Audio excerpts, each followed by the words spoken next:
না কাল দুপুর 3:30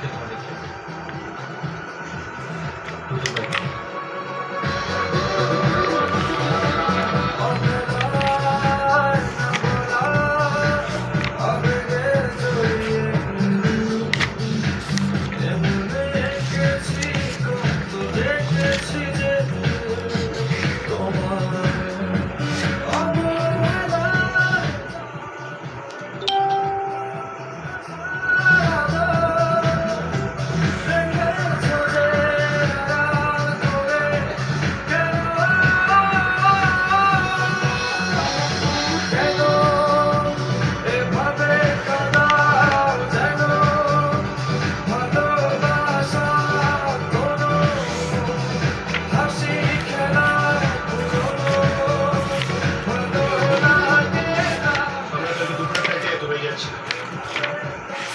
সকালে ফ্লাইটে অস্ট্রেলিয়া যাচ্ছি। কিন্তু তুমি যে আমাকে বললে কাল দুপুরে ফ্লাইটে দুবাই যাচ্ছি। হ্যাঁ বলেছিলাম, এখন বলছি দুবাই যাচ্ছি না অস্ট্রেলিয়া যাচ্ছি। ওর ভাব ভাব আমার ঠিক লাগছে না, হ্যাঁ যেটা বলছি সেটা